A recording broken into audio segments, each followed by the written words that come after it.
We are starting soon.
Hi guys, and welcome to our very special 100th episode here on Album Book Club. We've got some festivities around us if you take a look.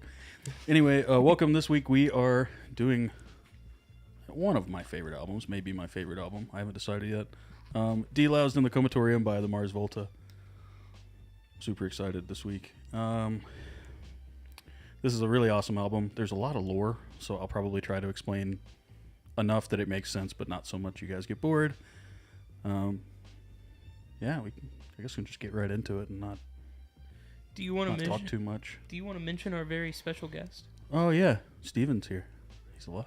Hey guys, I am alive. One of the originals is back. Woo! Woo! Yay, Steven's back. Thank you for having me back, guys. Love you very much. We love you too, Steven. What? This is Cop Couch. Oh. All right. Connor needs to put on a hat. Yeah, absolutely not. For real. Total It'll only fed. get worse.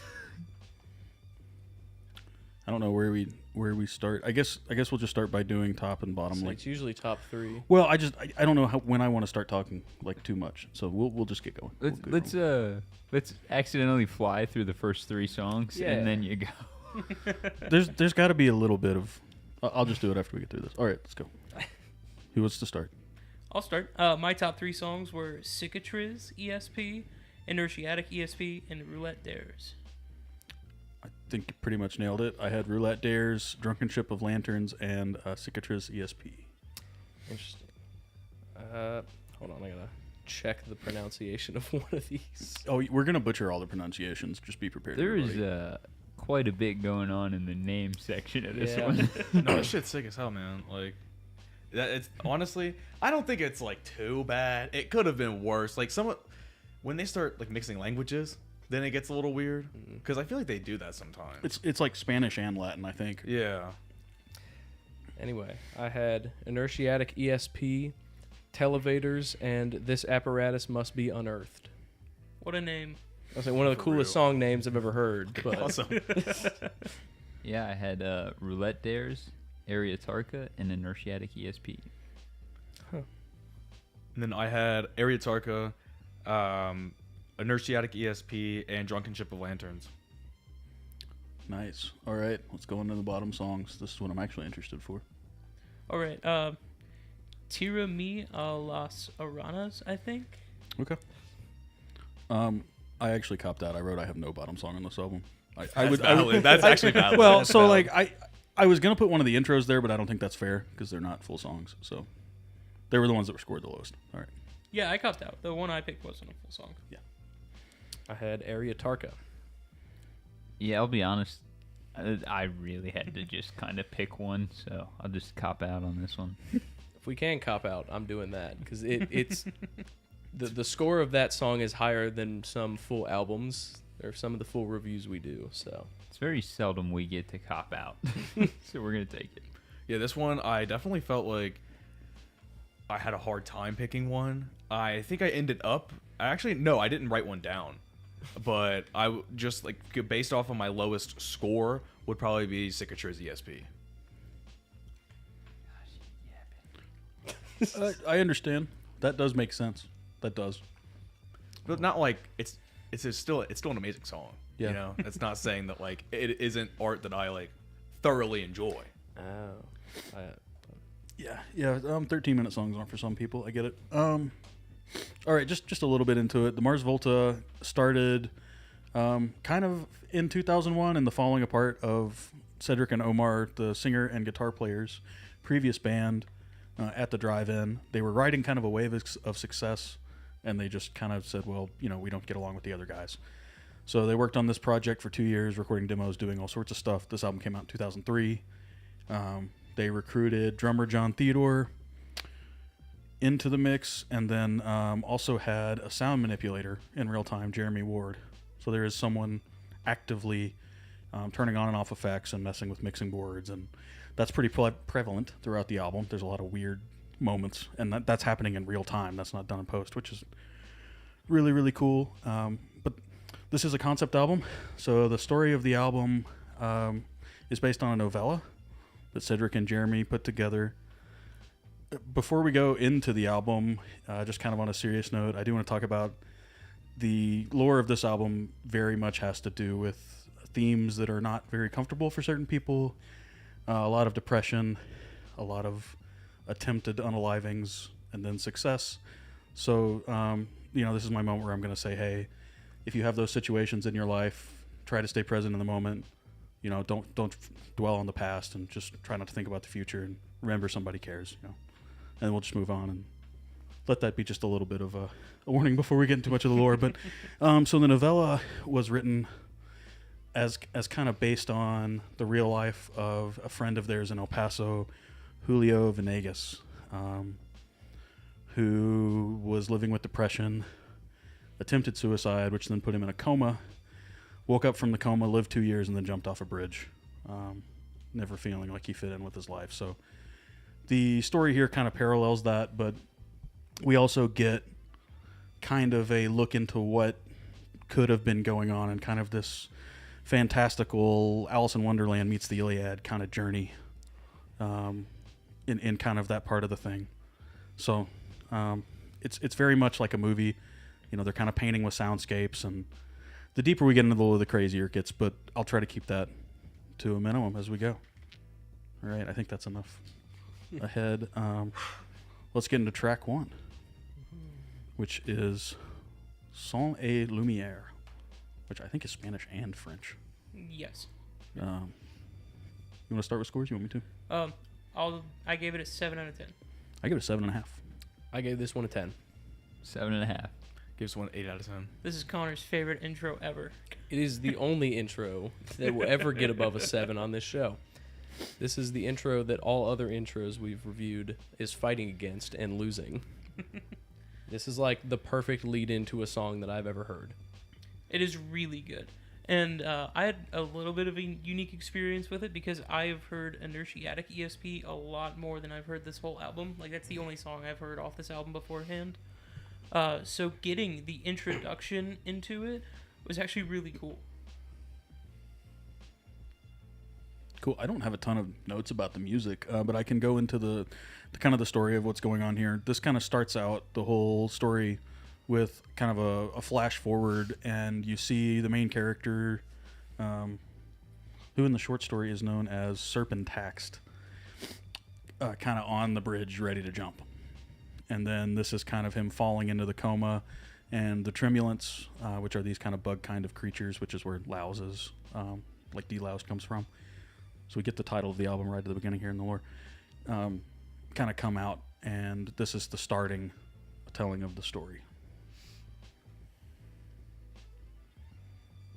Oh yeah. Sorry, but no, I just thought this was like a really very atmospheric intro, very cinematic. It definitely sets that that tone very early on of like, this is an experience. You know, it's very captivating, and the only reason I didn't give this like a higher rating is because I was like, oh, it's an intro, you know. So as per the customs of our show, you know, the rating does have to be The rules. the rules. The rules don't matter on this one. Connor broke the rules. I mean, I did bend the rules for it, but I think this is what a concept album does, like, has to do best, is the intro. And this is a fantastic intro, especially for setting everything up. It sets every vibe you get, which is it's kind of rare anymore. The more albums we check out on this show, the more we find that people aren't very good at concept albums. But these guys nailed it. Yeah, so I don't, my only real problem here is I think there's two intros, and I think you could have just pushed them both into the songs they're next to. And when they did the demos for this album before Rick Rubin got involved, there was only 8 tracks, and they just pushed the intros kind of into the songs. So that was really my only. I love it, but that's the whole reason it got a 7.5 from me. Cool. We can go right into the track that this perfectly flows into, which is Inertiatic ESP. I gave it an 8.5 out of 10. I give it a 9. I gave it a 10. I gave it an 8.5. No, I also gave it a 9. They're not all 10s, I swear. Okay. Just the next 8. Who wants to take this one first?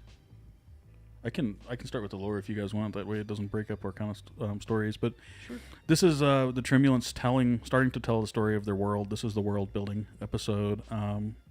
Basically, Serpent is in a new dimension, and the ESP is some sort of like light beam train transport through the different worlds. Ah, so that's why it sounds like that. Yeah, that's in the next track. It's very train themed. I will say this one, I fell in love with the energy a long time ago. Connor showed me this one I don't know how long ago, but I was working at Costco.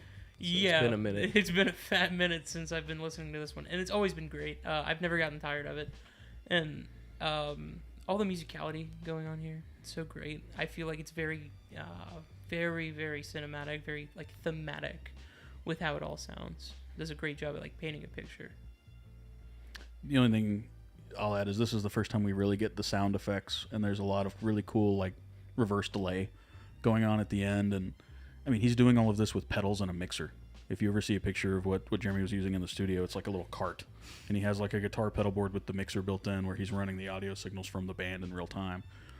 So I mean, the ability that he's able to do the outros and later in the songs the middle sections and all that stuff in real time is just awesome. Yeah, there's a handful of songs that I have known off of this album way more than the rest for probably 5 or 6 years now. And those are going to have inflated scores because I've been listening to them for that long. But, I mean, pretty quickly after I found those songs, I went and listened to the rest of the albums. It's not like I just heard the rest of it today.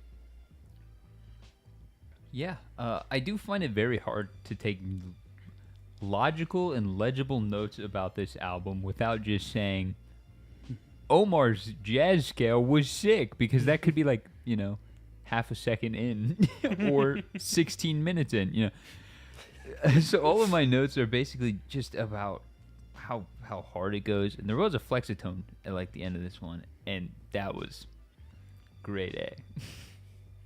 Spooky skeleton sound, if people don't know what a flexitone is. Yeah, I thought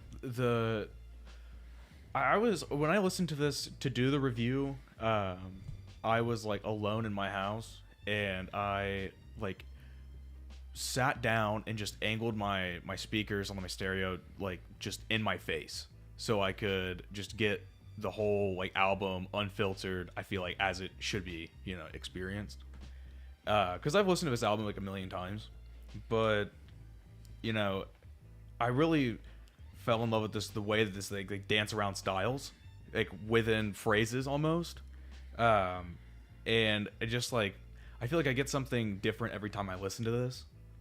But this time around, I just couldn't get over how just clean everything sounded.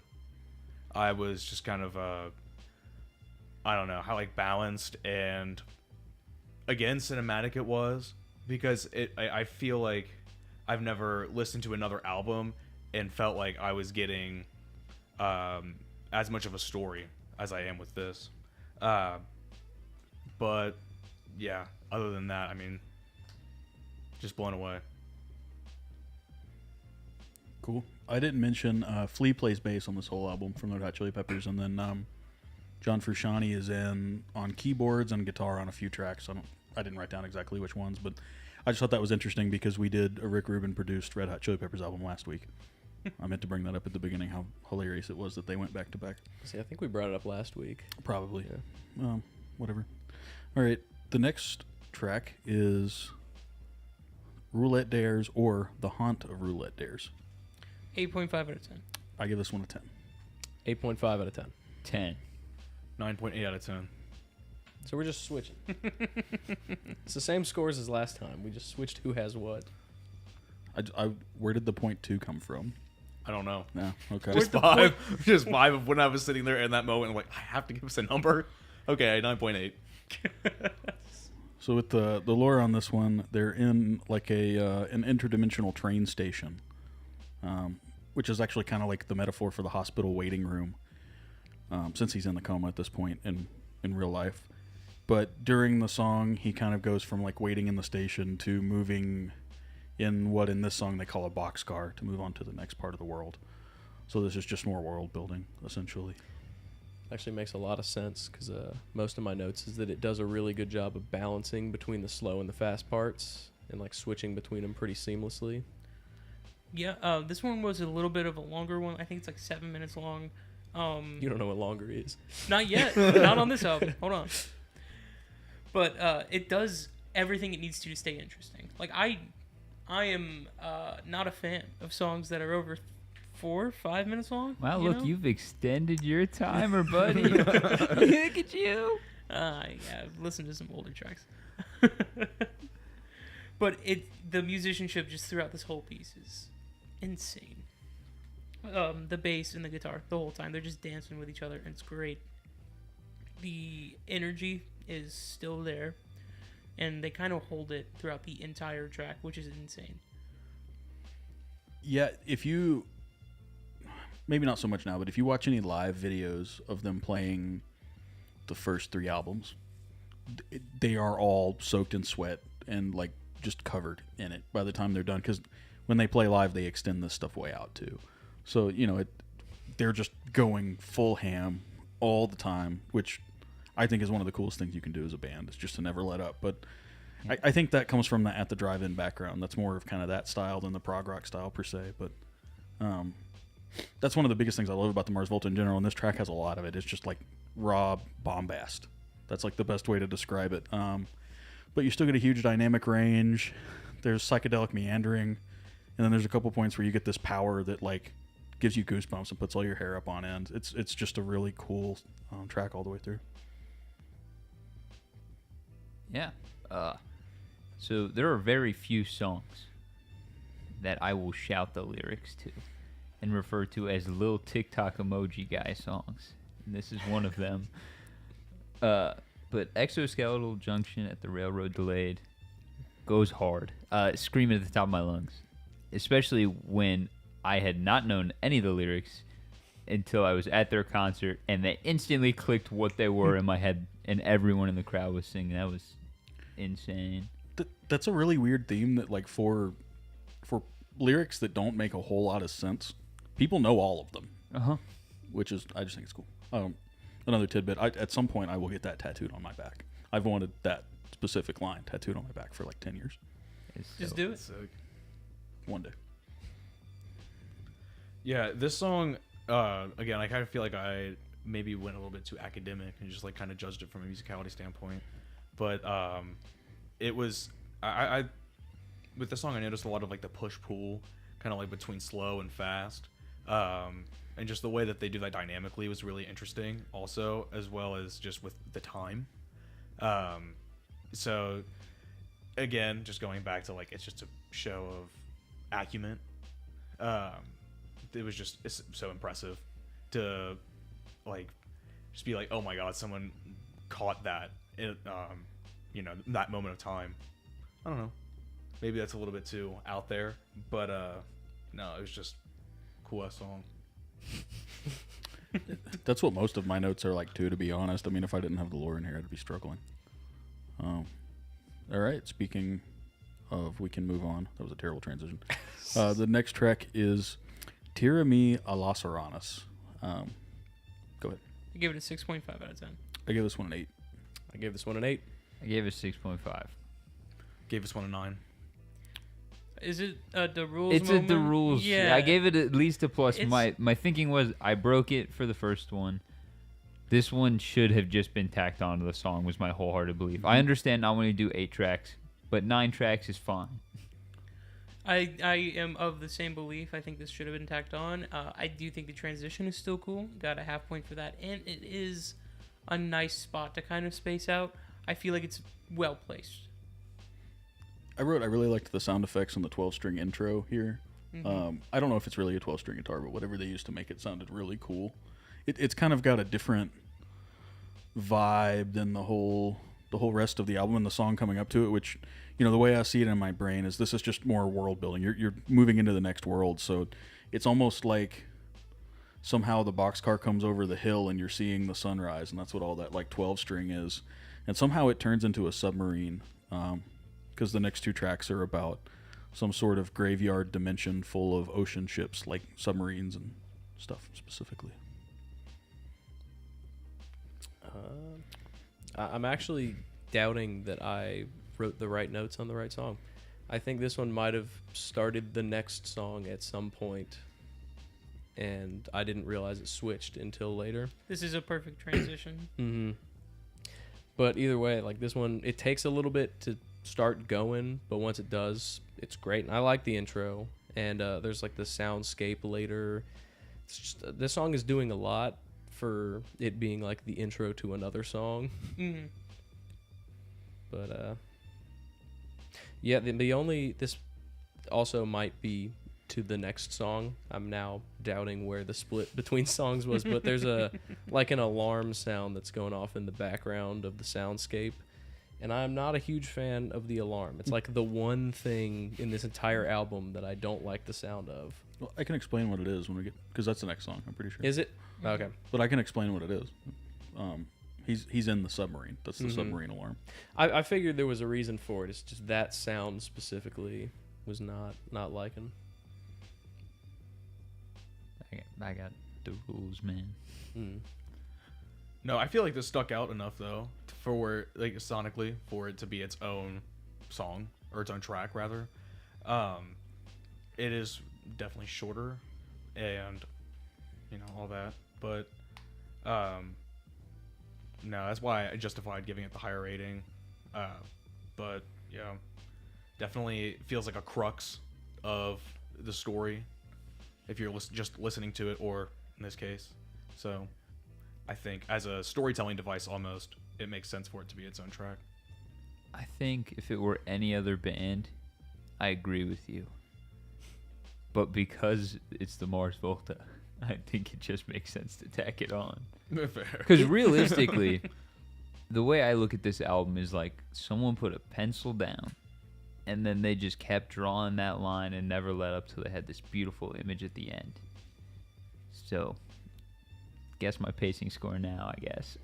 Yeah, for real. I mean, yeah, it's you know, it's very much a movie, you know, and that's how they always have envisioned their music. In this album specifically, it's about painting movie scenes, and there's a certain amount of like disjunct stuff that's going on in here because the whole point is that like Serpent himself is an unreliable narrator, and he's in this fantasy world with bug creatures and you know the whole thing. So it just kind of adds to the weirdness. I think it would work better if it was put together. That's where I was going with this.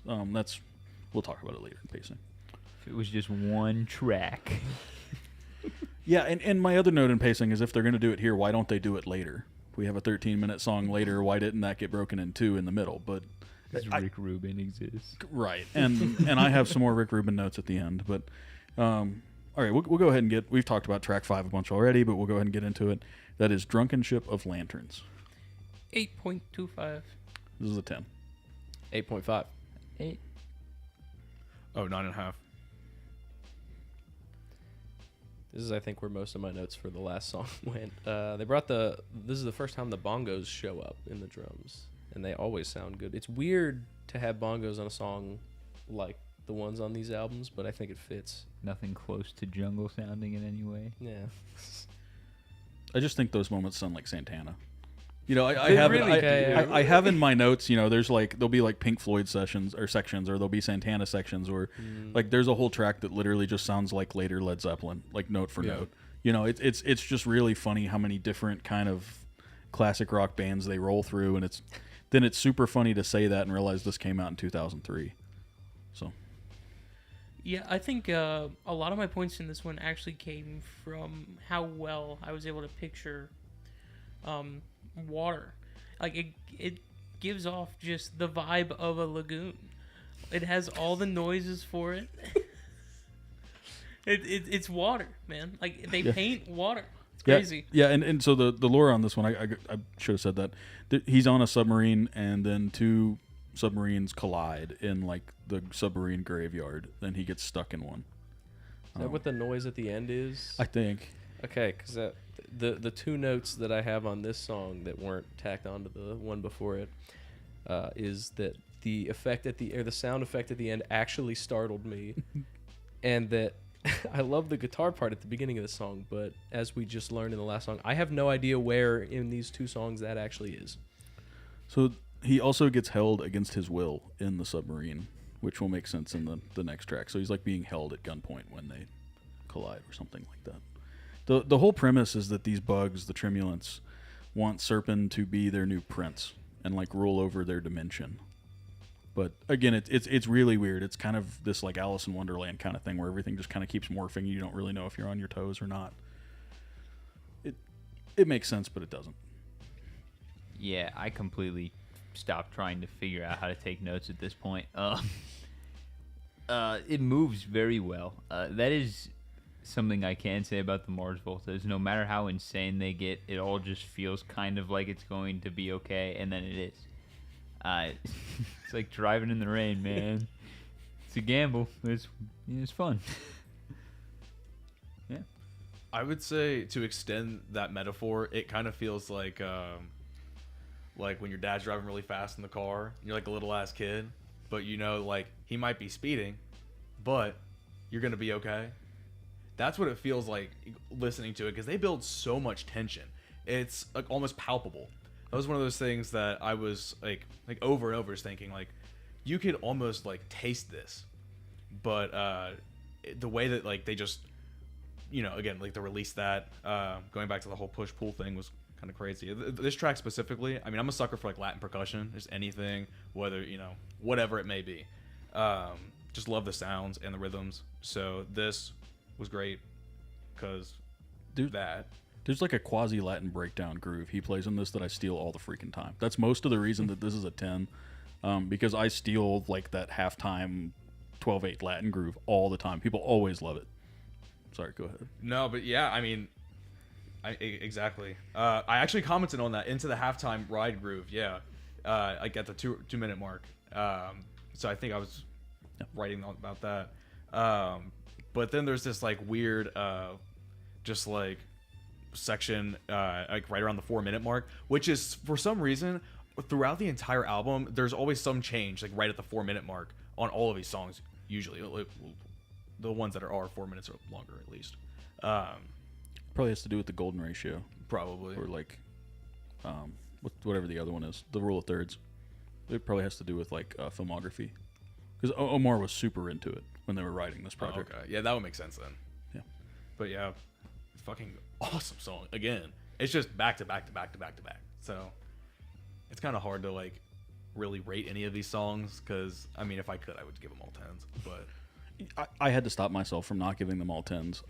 This was a really funny one for me because I expected to like this album less when we were done and not like it more. That's usually what Album Book Club does for things we like. Yeah. So it's really funny to listen to you guys talk and like me realizing that the sections are like the submarine skirting between things, and then the huge sections are like them running into mines or like hitting other submarines or something. Like it's all about them sneaking around underwater, and that just makes all of it make infinitely more sense. And like I'm just appreciating this so much more, not less, and that's the exact opposite of what normally happens. So anyway, on to track 6 if everyone's done. This is one that I will butcher the name of, but I'm pretty sure it's Areotarca. 7.5 out of 10. This one was another 10. 7.5 out of 10. I gave it a 9.5. We swapping again. 9.99 out of 10. Now, Because of the rules. The rules. Yeah. What's the .01? I don't know. I just felt like I don't know. I felt like more than 110 was gonna be like met with some criticism. No, We ain't like that anymore. I say We we've aren't as actually ruthless. chilled out. Well, that's why I gave us a 9.99 out of 10. I'm just gonna go ahead and up my rating to a 10. This is the song that 2 10s. I scream. That's crazy, bro. Yeah, I love this song. But yeah, sorry. Do you want the lore real quick before we talk? Please. So, right, he's being held at gunpoint. He blacks out at the end of the last song. I guess that's what the big boom was. And he wakes up in the basement of Facio-Similar Corrections, which is like this crazy hospital where they add on body parts, and wakes up with the doctor operating on him. I think that's what the album art's about, which is what Connor was turning around to look at. But he's being operated on, and he eventually gets given wings, and it's all about fulfilling the prophecy by the Tremulants. But at some point during this song, there's a couple snaps. You hear the song like disappear and then come back. That is him like briefly waking up, because being in a hospital in the dream reminds him of being actually in the hospital he's in a coma in. So there's a couple points he's like back and forth in and out of consciousness, like, oh, this hospital is reminding me of where I actually am, and realizing what's going on in the world. So that's what those breaks kind of are in the song. Damn. One of those breaks made me think the song ended like 2 minutes in, which I think started my not having any idea what was going on time-wise. Because I was setting up the studio, so I had my phone sitting on a table, and I was going to save it for that, but I completely missed the whole next song and had to go back and re-listen to the 13-minute track. I will say, I think the vocals in this one, it's a really standout performance on the album. I don't know why I really liked them a lot here. I think the build-up and the instrumentation is really cool, especially when we get the drive of the actual push-in. It's really cool stuff. Like, it keeps you engaged pretty much the entire song, even though the vocals are a little bit more laid back, toned back a little bit. The only real note I have is there's this really awesome part where the song cuts. One of the times he fades back and out. The band comes back in by playing 3 notes together, and they all hit it exactly together. Like, there's just nothing, and then all of a sudden it's da-da-da, bow, and they come right in. And that's the only time they do it, and it is perfect. And knowing the Mars Volta, that was probably the second take. So it's just incredible musicianship again, but I thought that was really cool. I also wrote there was another perfect transition between this song and the last one. There's not one that's not perfect on the whole album, but I brought it up a couple times. Yeah, I haven't really talked too much about the concept. I think this is a wildly fun concept, given the circumstances to play with. It's just kind of someone who's escaping a hospital and going to this alternate place because they can't physically deal with what's going on in the real world. And the closest example we have in film is like Sucker Punch, and I think it almost mirrors this to a T. And it's just really, really, really good storytelling here. You pick it all up if you listen to the lyrics, and even if you don't, you just get the general vibe of, okay, well, something's not right here, or I should feel uneasy now. It's really good musicianship on top of really good storytelling. It just makes everything about this go hard. Yeah, my notes again are just mainly about the music, but I will say this one thing and just leave it at that. The chorus, I wrote this, it feels like strobe lights during a bar fight that all the participants are simultaneously winning. Nice. All right. It's probably what it sounds like to dip in and out of a coma. Probably. Yeah. It's just crazy. We keep talking about it. It's insane how good the kind of bass lore fits with what they recorded. So, all right, on to track 7, which is Cicatriz ESP. So with the hand, I'll go ahead and just talk about he's back on the ESP and moves to a different world. That's most of it. 9. This one's another 10. Gave this one a 9. I did give this a 7.5. 8.95.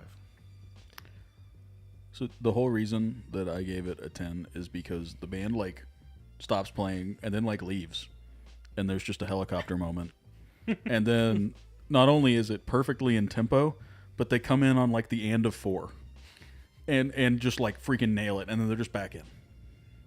And it is just one of the coolest things because I've listened to this album probably 150 times, and like half the time I can click through the breaks and nail where they come in. It's just insane that they pulled that off in the studio. Yeah, I love how each part of this song feels like something almost entirely new. Each part held me, and having a song that feels almost fresh for 13 straight minutes is impressive. And the entire instrumentation of it, and the whole time they're just going insane. It's just an awesome track. So this is the fight scene. Sorry, I should have said that too. After the surgery, he becomes a different person and becomes a female, and then kills a bunch of 8-foot-tall ant-like creatures. So this is the fight. Somehow, this is the song that I locked in so hard on what I was doing that I missed all of it and had to re-listen to this song. It's kind of a haul to get through, but the soundscape is interesting the entire time, and I didn't know any of the studio things about it, so it's even more impressive knowing that now. Yeah, I'm just gonna go ahead and preemptively bump up all of the scores for the rest of the album because it was at this point where I was like, I'm being way too like nice to these. I don't think I am. So this one just got screwed over, I guess, by that. I did write down this is what the Beatles sound like to really religious grandmas. This is kind of just what the White Album sounds like at points, so it's fine. Yeah, but it goes nuts, man. No, I actually wrote also that it sounds there's like a Bonham part in this. There's a lot of Bonham and John Theodore, and it's drum sound wise and everything. So he's playing a Fives acrylic kit with a 402 snare, the bottom snare. So like, there's a lot of that sound. But yeah, just that. And this was the one where I kind of tuned out a little bit during the just like the soundscape part because it was like 6 minutes long or something. I couldn't quite remember, but no, when they finally come back in, it's so poignant, and it's like we're right back into it. And so I'd say to be able to pull it off, absolutely insane. But the wait's worth it. That's what I'll say. Yeah, there's a lot about the fight in the lore. I know at some point, like another person that's smaller gets inside of their body, like Ant-Man, and starts pulling on nerves and stuff, and like the story gets like really crazy. And I just kind of zoned out and figured I'd give you guys the cliff notes. It's the fight scene. All right, on to track 8. Everybody went right, yeah, okay. Mm-hmm. Which is This Apparatus Must Be Unearthed. Give it an 8. I give this one a 9. 9. 8. 9.7. So in this one, he's kind of pulled back into the ESP and travels to somewhere else and is saved by giants, which somehow leads to him sacrificing children by eating them. And at the end of the song, he crosses a bridge that appears out of nowhere and wakes up from the coma. The the tonality of this entire song feels like pure panic. I don't know how else to describe it. I think the picture it painted, it was beautiful. I got that. The entire piece of the lore, getting sucked back into the real world, like that panic of coming back. That's really cool. It's just insane how clearly it comes through with like just instrumentation. And then they make dissonance sound really good in this track. I think they use it really well. And overall, it's just super cool to listen to. The conversational guitar parts have a ton of dissonance in them, and I don't know how Omar does it, but like in all of the Mars Volta, he can play notes that literally should not be being played at all, and it always sounds good. I don't know what it is. I don't know if Omar's just a genius or if it just fits in the style or what, but there's a lot of that going on here. This is the most post-rock, I think, which is more of like what At the Drive-In is. Someone's going to correct me, but this one is the one that reminds me the most of At the Drive-In. But I really like the like extra fried outro with the reverse delay, because all that is someone just taking a compressor and ripping it all the way up. That's what drums sound like when you destroy them. And it leads to this super crazy build up in the intro, and then it just cuts. And that's him waking up from the coma. I mean, it is just like this, just insane, like traveling and like I never realized that's what it was until I read the lore. But like the whole thing where he's in like the tunnel and traveling through the light and then like wakes up, that's that ending. And it's so weird to realize how good of a job that does of portraying that. Yeah, this song I focused real hard on the effects throughout. There's like a old fan effect on some of the vocals, but it's like an effect that we would complain about if it was used any more than it was. Like they had the perfect amount in there. There's also the TikTok alien voice at one point, which was weird. This I also wrote wrongfully that vocally this was my favorite track. I'm proven wrong almost instantly after this, but Yeah. Great song. Everything about it. Omar does throw in this just nutty jazz scale in the middle. Oh my gosh. Nuts. And then the mix I did comment on is like, for as much as they're trying to overwhelm and panic you, the mix is very good at like keeping it from snapping you so far out of like this is music into I'm gonna panic. Do you think so? Because I hate the mix. That's one of the things we're going to talk about later. I think Rick Rubin like. It's literally just this song. I think Okay. the rest of it is almost like unlistenable half the time without really good headphones. But this song, for whatever reason, just the way it's mixed, keeps me from like feeling the panic so much as just watching a story of someone panicking. And that's the only good thing I'll ever say about Rick Rubin.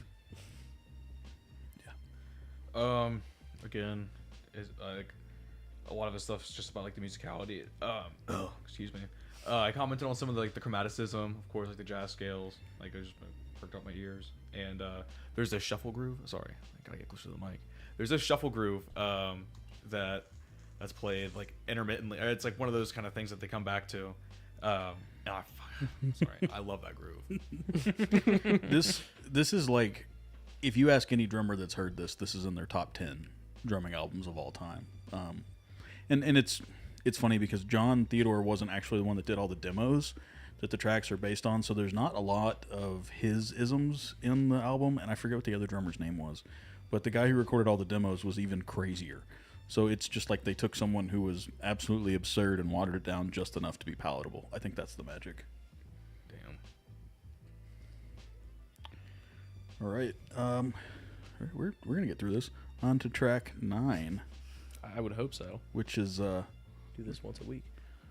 well, yeah. There's not this much For lore 100 normally. weeks. Or, That's- okay, yeah. but I'll take that back. Sometimes there's this much lore, but we never care enough. This is the first time I've cared enough to do this. Yeah, sometimes we accidentally get facts wrong. Sometimes we have to be given the lore sheet later. That has also happened. All right, well, on to track number 9, which is number 9. Sorry, that was a reference to the White Album. We can't have to come back. Track number 9 is Televators. 7.5. I give it a 9. 10 out of 10. 10 out of 10. 9.2 out of 10. Cool. This song is the next 2-ish years passing, and Serpent just never fits right in the world. He just never feels like he belongs in the world, which does parallel the real life story exactly. And then at the end, it fades back to the opening scene, and he jumps. So, yeah, that's the lore. I guess I can go. I love the breathing in the beginning, and it's very sincere. This is probably my favorite track ever with no drums. There's just percussion in this, and the vocals are incredible on this track. I agree. Vocals are super, super good. And this one felt like a break after the panic of the last song. But then it starts that slow build in the back where it keeps creeping and creeping. And it paints such a good picture the whole time. Yeah. This proved my last note wrong. This is my favorite one vocally. But yeah, I don't want to call it simple because there is a lot going on here, but like generally speaking, there's a lot less going on than in the other songs, and it does everything so perfectly. It definitely, it feels like, I'd say, the climax of the story if this was like a movie. Yeah.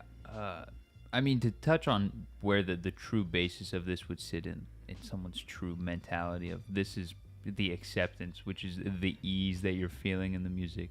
You know, you start out with this, one of my favorite intros of all time on any track, just this beautiful, lovely, kind of like soft, peaceful. There's like chirping and bugs flying and stuff. It's just First note is bird intro. And it's so incredible because we just ended with those drums that are literally crushed to death, and you just go from this point of your ears ringing to there's just this like scene of just serenity almost at the beginning, but it's still dark. It's, you can tell this is not like happy peaceful. This is the saddest piece, and you know, unfortunately, with what happens, that is the honest truth. And I think it almost just if it would have ended here, I would have been sad. So I think the fact that there is another song after this too is just they understood what they had to do and what the story was. Yeah, the epilogue is important in the flow of the album. But funny because you gave me a face when I gave my score, and let me just make sure that this is heard. I gave it 1/4 of a point because there's acoustic bass. So yeah, that's plus 0.25 to make that score of 9.2 out of 10. So yeah. What about what minus it 0.05? I still don't know. But no, I did. These lyrics definitely feel the most like cohesive out of all the other ones in the album. Like just on the surface level. It's almost like this is the only track that happens in the real world. Yeah. So yeah, that makes sense. You know, but no, I think just from like a pacing standpoint, it's a good like sort of just wind down into the epilogue. It just, I mean, does its job very well from a structure standpoint, but also is just, of course, you know, a pleasure to listen to. So nice. All right, on to the album already ended, but the epilogue, which this kind of would be like a post-credit scene in a movie, honestly, which is Take the Veil Serpentaxed. I gave it an 8 out of 10. I give this one a 9.5. 8.5. I gave it a 9. I also gave it a 9. All right, so the lore on this one is after kind of hitting the ground, Serpent goes back to the ESP and takes the veil to become Prince of the Tremulants. And you get all these different like points that are almost like different worlds he's traveling back through, and like previews of his adventures. So you get this like circus in the stairwell moment, and you get this like robot war section, and it's almost like we almost get this like Doctor Who next episode preview at the end of the movie. It's really interesting that it's there. And I kind of really appreciate two things about it. One, that it's super sarcastic, because it gives you this like false happy ending, but you can tell it's dark underneath it. You can tell that this isn't really what he wanted, but the only way this could have ended from the beginning. And the other thing is it like perfectly assumes that you listen to the rest of the album without rephrasing anything back to you. It's like the weirdest way to do that. It's like the ending makes sense without having to tell you any of the rest of the story. It's the way they do it to me is they put all of the like super theming up in the first two. That's your setup for the entire rest of the album, and they never trust or they never like distrust that you listen to that. They're like, yep, you got it. Keep reading, buddy. I just thought it was funny because I thought about it as I was listening to this. You know, we go the rules. Our favorite thing is to hear some sort of recap at the end. And this is not that, but yet somehow it's still, I think, the perfect ending for this. It's not a recap, but it's like a return to formula, you know? Yeah. Like he returns and I think it's like after hearing the lore on it, it sounds more like a metaphor for him like actually passing on. And, you know, that's a really beautiful metaphor to have in here. You know, he's coming back, he's becoming a prince, he's doing all that, but there's just this really sad undertone underneath of it is like it's insane, right? I don't know how to describe this album other than that. It's the guitars are great. I do think his voice gets a little bit whiny in this one, but what can you do? And then the straight 5 minutes of instruments. It's awesome. So it does and it doesn't do the recap thing. Instrumentally, it does the recap, but not like with the same ideas from earlier. It did at one point. There was a guitar part that was played in 2 different songs. It was like the lead in one that was played in the background of another that was cool, but that's not here. Like I know the bongos come back at some point in this one, and the whole instrumental middle is like cycling through some of the ideas that we heard, but it's not ever here's what you just heard wrapped up. There's something magic about the familiarity without restatement. Mm-hmm. Really is. It also, the last 30 seconds of the song are like top 3 moments of the album for me. So I was going to read the lyrics. That's what I was looking up because they're horrifying. Because the whole end of it is him not knowing how he got there and realizing how screwed he is. Because this is like the first moment since he was back in the coma that he hasn't been completely taken over with stuff. So it ends with "Who brought me here," and then "Who turned it off." Who brought me here? How did I get here? Essentially, he's like freaking out because like all of a sudden he's like back, and he realizes everything that's happened and the full weight of it hits him in that last 30 seconds, which is that is like one of the craziest things to end an album on that I can think of. It's just the full weight of the situation being dropped on you. Yeah. I kind of take the ending as, yes, the recap, but not from his perspective. This is the funeral where everybody's going up and telling their stories of what they did, and that's where you're getting this recap of things you've heard vaguely, but from his unfamiliar perspective, because he's an unreliable narrator going in and out of a coma. And then, yeah, just the weight of death kind of dropping on you of, like, what have I done? You know, it's a very good way to end something on a very true note. Yeah, I would agree with that. I think they also kind of play upon that musically with like, I feel like this song called back the most to like At the Drive-In. I think I got a lot more of that sort of vibe with this song than any of the other tracks on this album.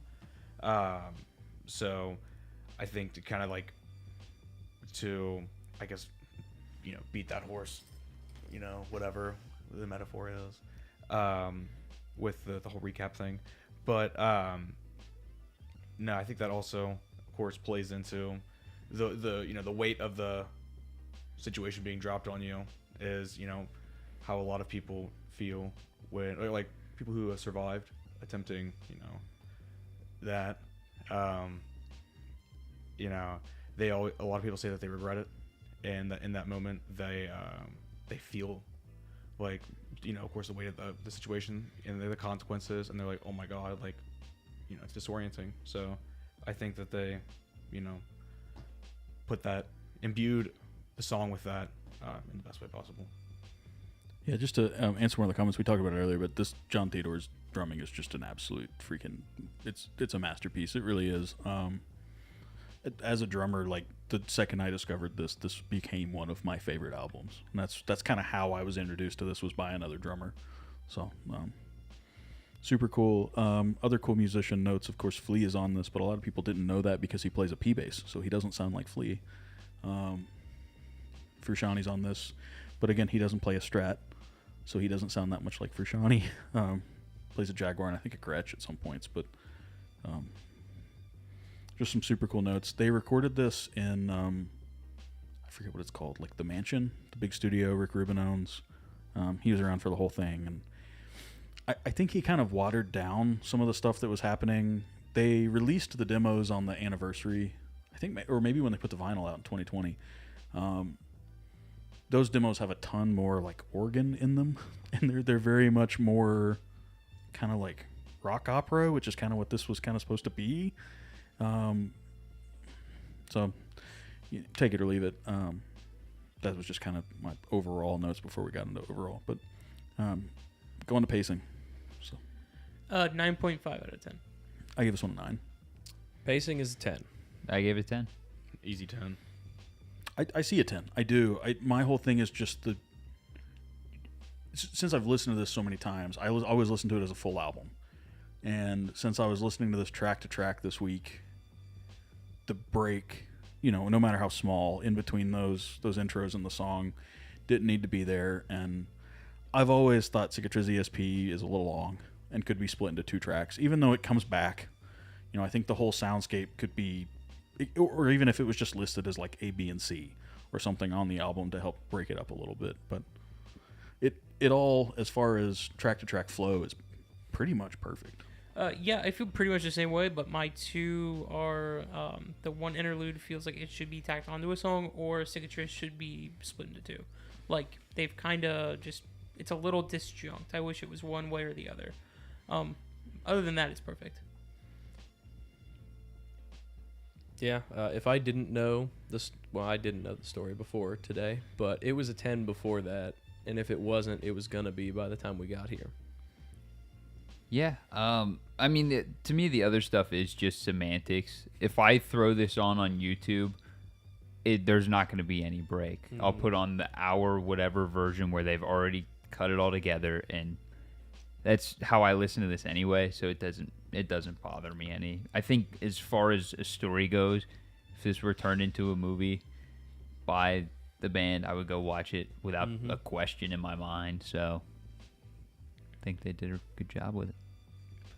Yeah, I just think just listening to it as an album, even if you're just like driving in the car for an hour or whatever, and you put this album on from start to finish, it's, again, cinematic. It's captivating. And all the songs flow seamlessly into one another in their own way, unless they're intentionally trying to break it up as a storytelling device. So yeah, it's a 10 for me. If you do listen to the whole album, listen to it like slightly louder than you're comfortable with. That's how to enjoy Rick Rubin mixes. He tends to push everything a little flat, kills some of the low end dynamics, and pushes some of the high end down. But they always sound great loud. Everything Rick Rubin mixes sounds awesome loud. So that's how to do it. This album does kind of sound like shit in the car. It depends on the car. It really does, because it sounds okay in some, but In bad the work in truck, others. it sounded terrible. That I believe. Some of the soundscape stuff is kind of hard to like pick up on, and it definitely would be kind of smeary if That's not all in it the right was. situation. Yeah, the speakers just weren't good enough to discern everything that was going on. This is like a good pair of desk monitors. Cranked is the stuff. So the way you fix the mix on this album is just to listen to the next 2 albums, Francis the Mute and what's the next one after that? But anyway, the first 3, I think, albums all are incredible with the Mars Volta.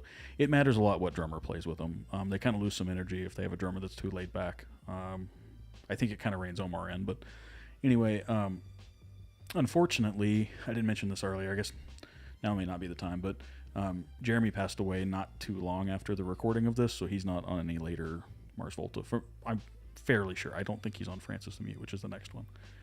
Somebody can correct me, but I'm fairly sure he passed away right after this one. So this was kind of the end of that era of their sound anyway. So on that happy note, let's go on to album art. 10. I gave it an 8. Gave it a 9. I originally gave it an 8, and then I saw what was presumably his kid in the background crying while he's in this fake world, and now it's a 10. I think that's Omar, actually. That's Omar? That looks like a 12-year-old little boy. Omar's like 5'3". How tall is Omar? He didn't look that small, although he was with a lot of other short people. Steven? 10. I'm tempted to bump it up. I need to see the front again, real quick. Yeah, I do not love the deluxe. Wait, what's the back? This is the front. That's the deluxe edition, yeah. So I was going to give it to this, but I might, Yeah, that's now crazy. knowing the story, I think I'm going to switch and have this one be a 9, and I'll give the 10 to this one. It's valid. It's such a cool piece of art. I'll say both are really cool pieces of art. But the original art just encapsulates that story really well. Especially now- the track where they like split them apart. Yeah. Mm-hmm. Google says Omar is 5'8", so I guess I'm just, I don't know, smoking crack. I say that looks like a really small child. It could just be, I mean, that's a Well, very... that's the thing. I know he is a very like lean guy. He was in like a small, extra long shirt. So actually, I Googled this too while I was in Google. Jeremy Ward passed away actually before the album even came out Oh, of a heroin overdose. So, yeah. All right. My only problem with the album art was that there's no like Mars Volta anywhere on it, and I guess that's just a thing for the time because a lot of CDs just had pictures. Because the bottom left. What's in that bottom left corner? No, That's like the That's- label stuff because that's this is the label, back yeah. of the vinyl. Yeah, Oh. that's the label stuff for the vinyl. It's not there on the CD. I guess on a CD it was all about maximizing the space, and there are a lot of CDs now that I think about it that are, just pictures. So I guess I'll take it up to a 9 because that's the whole thing. The story of how they shot it, they got a guy inside a table, and actually did it practically, which I think is super cool. That's not software. They actually made a guy, like they chopped up a table and painted a guy gold, and They chopped up a guy. yeah, chopped up a guy. But yeah, that was it. I said a lot tonight. I failed. Does anybody else have anything on album art? good art. It's just super creative.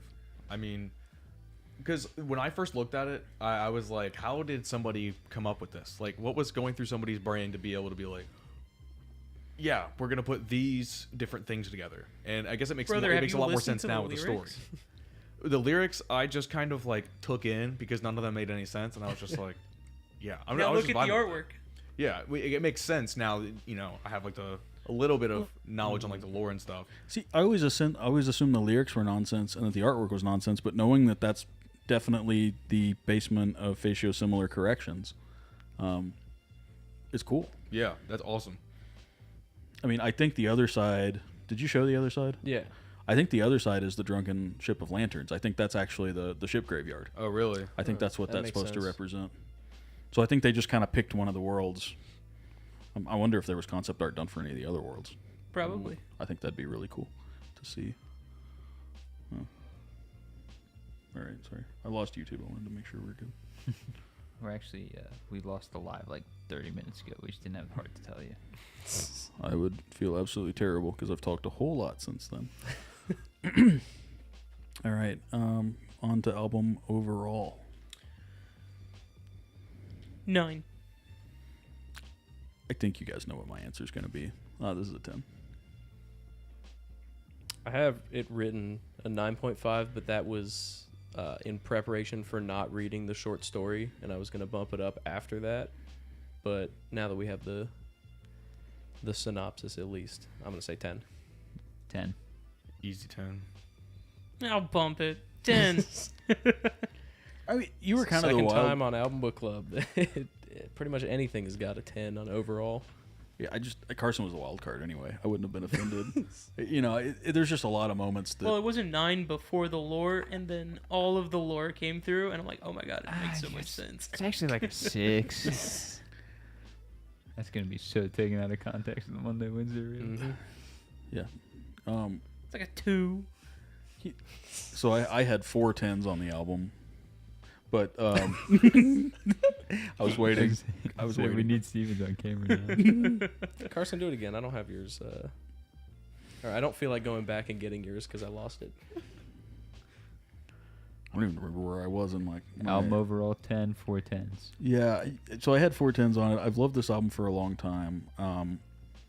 I talked about it earlier. I expected to like this album less when I was done picking it apart, and I like it more, which is definitely the first time that's ever happened on Album Book Club.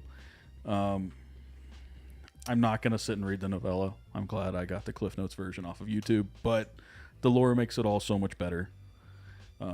Hopefully, if these guys ever see it, please spend some money and get someone to at least animate a story to go along with it. Because, man, if we had some sort of like full animated film, this might exist and I'm wrong, but if we had a full animated film with the soundtrack underneath it, like what this was supposed to be, I guess, kind of a full media project, that'd be incredible. But then again, it would take away some of the imagination of what you see the worlds to be.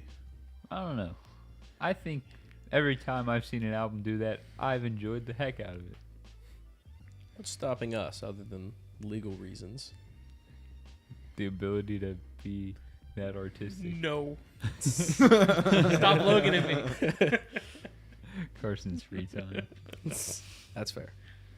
That's really the factor there. You guys know I'm a fan of concept albums. You know, one of the first albums I brought on here was pretty, like, heavy Pretty concept concept-y. album. Yeah. I think this one just does it so beautifully. Like, it's everything you want a concept album to be. It's the musicality in all of it the whole time is absolutely insane. The instrumentation, great. I don't think there's really anything to complain about other than like super nitpicky things. The only thing I will add before we go to the next camera is that if you don't think this is one of your favorite bands, it's probably one of your favorite bands' favorite bands. It's very prevalent in musician circles. I believe that. Yeah. No, I feel overall, again, perfect concept album. I think this is one of those albums that somebody, like, you know, it's 2003, like some older brother or some, like, your older brother's friend or something hands you this CD and is like, dude, check this shit out. And it blows your mind. They hand you a blank CD that has the scribbled on it in Sharpie they stole off of Napster or whatever was left at that point. Like that, yeah. Like, that's one of those albums that just, like, you know, it's a zeitgeist, but also just so much of its own thing. I love this album also because of the way I was introduced to it, which was, of course, through you guys. But there was a whole story, which I won't get into, but you know, the first time I saw or heard the Volta was live, and that was definitely an amazing experience, whole lot of fun. And after that, I was just obsessed with them. I like could not stop listening to this album over and over for like the next like month. I think the story is basically that me and my brothers bought tickets way early because we've been Volta fans for a long time. And I think Logan asked what I was up to, and I texted him and told him the tickets were cheap. And he said, "Cool, I'll bring Steven." That's pretty much what happened. Well, not quite. So Logan said, "Hey, I'm going to the Volta concert tonight with Carl if you want to come." I said, I'm supposed to be going out with this girl tonight. And what ended up happening is she stood me up, and I was like, "Hey, like, you care if I come to the show?" You did. It's like, "Yeah, just buy the tickets." And so I went. We were already in the crowd, and Steven showed up like 5 minutes before the first band started. Which was crazy. The first band was also crazy. Yeah. The first band completely broke my brain for the night. It was a concert of this caliber. Obviously, there were some substances in my system. All legal. Yeah, it was just Kona. Yeah, That was the Kona night too in lore. Yes, it was. That was my first introduction to Conan. There was like 3 deep. And they were singing in Spanish. It's Terry Genderbender. We've had him on the channel prior review. And it did not process in my brain that they were in Spanish, to which I just turned to Steven. And Carl's brother's like, "Is she in Spanish or am I losing my mind?" And Carl's brothers, being who they are, go, "She's singing in English." Yeah, just without missing a beat. At the same time, I was like, "This is not going to be good." I think I was still fairly close to you guys, but by the time By the time the Volta was on, Carl was at least 4 rows of people in front of us, having the time of his life. other than being repeatedly whipped by a dude's long hair as he was headbanging, that was pretty cool. A shirtless, very muscular dude. It was a very, very cool show. It was a fever dream of a night. I walked out with so much merch. It was a big bill that night. All right, well, we all talked for too long. Well, let's do next week on 101. Next week, back to non-special episodes. We have Mom and Dad by Apathy. This was suggested to us in our big wave of episodes. I think that's what the rest of the year is. I'm pretty sure. Yeah, thank you to everybody for suggesting albums. I believe we have filled out this year, yeah? If not, we're pretty close. Yeah, so start commenting for next year. Yeah, any sort of interaction you give us, we definitely appreciate. And as the most newcomer here, I want to thank you guys for having me on for so long, but also thank everybody for watching and sticking through to 100 episodes. I mean, that's the point. Is at a sitcom, you're like, oh man, it's about to end, but we're just getting I started. say 100 episodes is really like 8 seasons in a sitcom. It's wild. Yeah, We're only on season 5. It's true. I also don't know how they ever make it to like 8 before they have episode 100 because I'm fairly certain their seasons are never that short. Shouldn't be. It used to be 22. It used to For be, a but while. there was I don't remember what show I was watching, but I think their first 2 or 3 seasons were all 12 episodes. I would say 12 is what it used to be. So Yeah, this was like a pre-2007. Does that mean we're like the One Piece of this whole thing? I hope so. Also, Carl, Check back in 1,000, see if we the see most if we are. newcomer. You've been around for, I would at least say, 70 plus episodes. He is the most newcomer. His Oh, I know that. his fill-in was like 2 weeks after Steven joined fully. Oh, I know that he's the most newcomer, but it's still like you didn't miss that much. If you were going to miss any of it, you missed the ones you were supposed to miss. yeah. I'm the second season cousin that never leaves. Does that make me Urkel? Have I been Are you Urkel this the whole Urkel? time? Yeah, you've just been crashing here. Oh Lord. No, you're someone cooler than Urkel. I can't think of any other sitcom characters that joined halfway through that were like great. You're the crab man. I was thinking about Married with Children and how that has to have 1,000 episodes. There has to be 1,000 episodes of Married with Children. But I don't know. I wonder how many episodes of The Simpsons there are. Oh, don't even. You don't want to know. If we make it to as many seasons as The Simpsons, I'm quitting. All right, are we just Macaroni doing a will live have bought us yapcast? What's out. going on? We are. The boys haven't been together in this full of a group in a while, so we'll do that off camera now. Well, thanks for joining our 100th episode special. And thanks again, Steven, for making a legendary guys. appearance. I appreciate We you love all. you, I appreciate you Steven. guys, watching because, I love these guys. I love seeing the people out here supporting these guys. And, whoa, hold on. Pause. You don't even watch it, bro. Yeah. Because y'all are doing it for me. But, I am going to start watching because I need to do that. I need to keep up. Been realizing that. But, yeah. Anyways, thank you all. And thank you. So, good night, y'all.